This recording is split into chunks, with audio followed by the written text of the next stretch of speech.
ദേശാഭിമാനി മുഖപ്രസംഗം 2025 ജനുവരി 3. ജാതി മതഭേദമില്ലാത്ത കാലാതീതമായ ഗുരുദർശനം. മുഖ്യമന്ത്രി പിണറായി വിജയന്റെ ശിവഗിരി പ്രസംഗത്തെ വിമർശിക്കുന്നവർ ശ്രീനാരായണ ഗുരു ജീവിതത്തിലുടനീളം ഉയർത്തിപ്പിടിച്ച ആശയ ധർമ്മ സംഹിതകളുടെ അർത്ഥമറിയാത്തവരാണ്.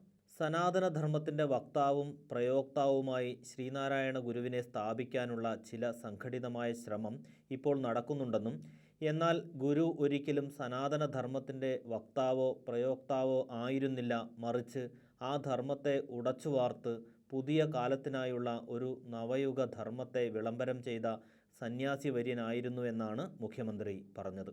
മുഖ്യമന്ത്രിയുടെ വാക്കുകൾ ശരിവയ്ക്കുന്ന രീതിയിലാണ് വളരെ പ്രധാനപ്പെട്ട സാമൂഹ്യ ഇടപെടലിൻ്റെ ഭാഗമായുള്ള ഒരു സന്ദേശം ശ്രീനാരായണ ധർമ്മസംഘം ട്രസ്റ്റ് പ്രസിഡന്റ് സ്വാമി സച്ചിദാനന്ദയിൽ നിന്നും അതേ വേദിയിൽ ഉണ്ടായത്.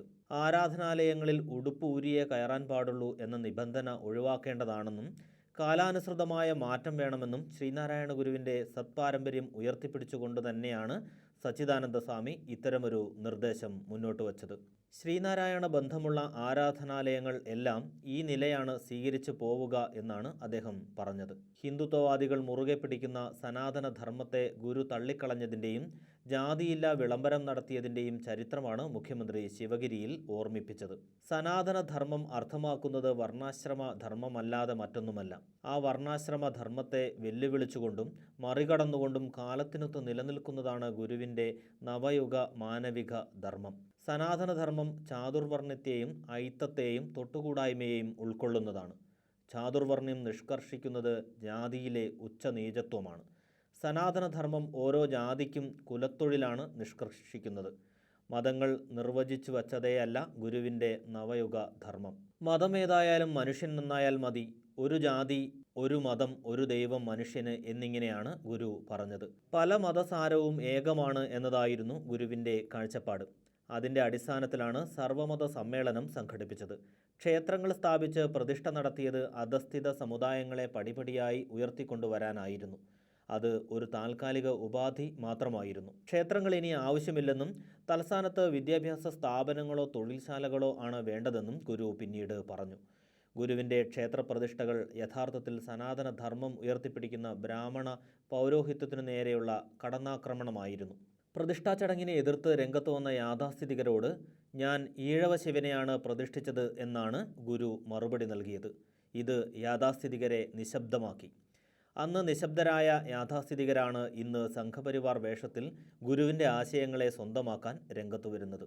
സംഘപരിവാർ BJP നേതാക്കൾ ദേശീയ തലത്തിലും ചില സങ്കുചിത താൽപ്പര്യക്കാർ കേരളത്തിലും മുഖ്യമന്ത്രിയുടെ പ്രസംഗത്തെ വിവാദമാക്കുകയാണ്. ഗുരുദർശനത്തിൻ്റെ സത്ത ഉൾക്കൊണ്ട പ്രസംഗത്തെ അധിക്ഷേപിക്കുന്ന സനാതന ധർമ്മ മനുവാദികൾ ഗുരുദർശനം എന്തായിരുന്നുവെന്ന് ആദ്യം മനസ്സിലാക്കുകയാണ് വേണ്ടത്. ബുദ്ധൻ്റെ അഹിംസയും ക്രിസ്തുവിൻ്റെ സ്നേഹവും നബിയുടെ സാഹോദര്യവും ശ്രീ ശങ്കരൻ്റെ ജ്ഞാനവും ചേർന്നാൽ മനുഷ്യമതം പൂർണ്ണമാകുമെന്നും അതിന് എല്ലാവരും എല്ലാ മതങ്ങളെപ്പറ്റിയും പഠിക്കണമെന്നാണ് ഗുരു ഉപദേശിച്ചത്. അല്ലാതെ അന്യമത വിദ്വേഷം വളർത്തി മതത്തിൻ്റെ പേരിൽ വർഗീയ വംശീയ കലാപം ഉണ്ടാക്കുകയല്ല വേണ്ടത്. വർഗീയ ശക്തികൾക്ക് മുഖ്യമന്ത്രിയുടെ പ്രസംഗം സ്വാഭാവികമായും സ്വീകാര്യമാകില്ല എന്നത് യാഥാർത്ഥ്യമാണ്. എന്നാൽ പ്രതിപക്ഷ നേതാവ് VD സതീശൻ ഉൾപ്പെടെയുള്ള ചില കോൺഗ്രസ് നേതാക്കൾ സംഘപരിവാറിൻ്റെ വാക്കുകൾ കടമെടുത്ത് സംസാരിക്കുന്നു. ഗോൾവാൾക്കറുടെ ചിത്രത്തിനു മുന്നിൽ വിളക്ക് തെളിച്ച് കുമ്പിടുന്ന സതീശനിൽ നിന്ന് ഇതിലും അപ്പുറമൊരു നിലപാട് ഇനി കേരളീയ സമൂഹത്തിന് പ്രതീക്ഷിക്കാവുന്നതല്ല. തമിഴ്നാട് ഉപമുഖ്യമന്ത്രി ഉദയനിധി സ്റ്റാലിൻ 2023 നവംബറിൽ സനാതന ധർമ്മത്തെ നിരാകരിച്ച് പ്രസംഗം നടത്തിയിരുന്നു. അന്നും ദേശീയ തലത്തിൽ പ്രതിഷേധവുമായി ഹിന്ദുത്വ ശക്തികൾ ശക്തമായി രംഗത്തു വന്നിരുന്നു. കോൺഗ്രസിൻ്റെ ദേശീയ നേതാക്കൾ ഉദയനിധി സ്റ്റാലിനെ തള്ളിപ്പറഞ്ഞ് സംഘപരിവാറിനൊപ്പം നിൽക്കുകയായിരുന്നു. DMK നേതാക്കൾ പങ്കെടുക്കുന്നതുകൊണ്ട് ഭോപ്പാലിൽ നടത്താനിരുന്ന ഇന്ത്യ കൂട്ടായ്മയുടെ റാലി പോലും കോൺഗ്രസ് മാറ്റിവെപ്പിച്ചു. അതിൻ്റെ തുടർച്ചയാണ് VD സതീശൻ്റെ ഇപ്പോഴത്തെ നിലപാടും. മതാതീതമായ മനുഷ്യത്വത്തിൻ്റെ സത്തയെ ഉൾക്കൊള്ളുന്ന വിശ്വദർശനമാണ് ഗുരു ഉയർത്തിപ്പിടിച്ചത്. മാനവ സമുദായത്തെക്കുറിച്ചും പ്രപഞ്ച സാഹോദര്യത്തെക്കുറിച്ചുമുള്ള ദർശനങ്ങളാണ് ഗുരു കേരളത്തിലും ലോകത്തിനും കൊടുത്ത ഏറ്റവും നിത്യനൂതനങ്ങളായ സന്ദേശങ്ങൾ.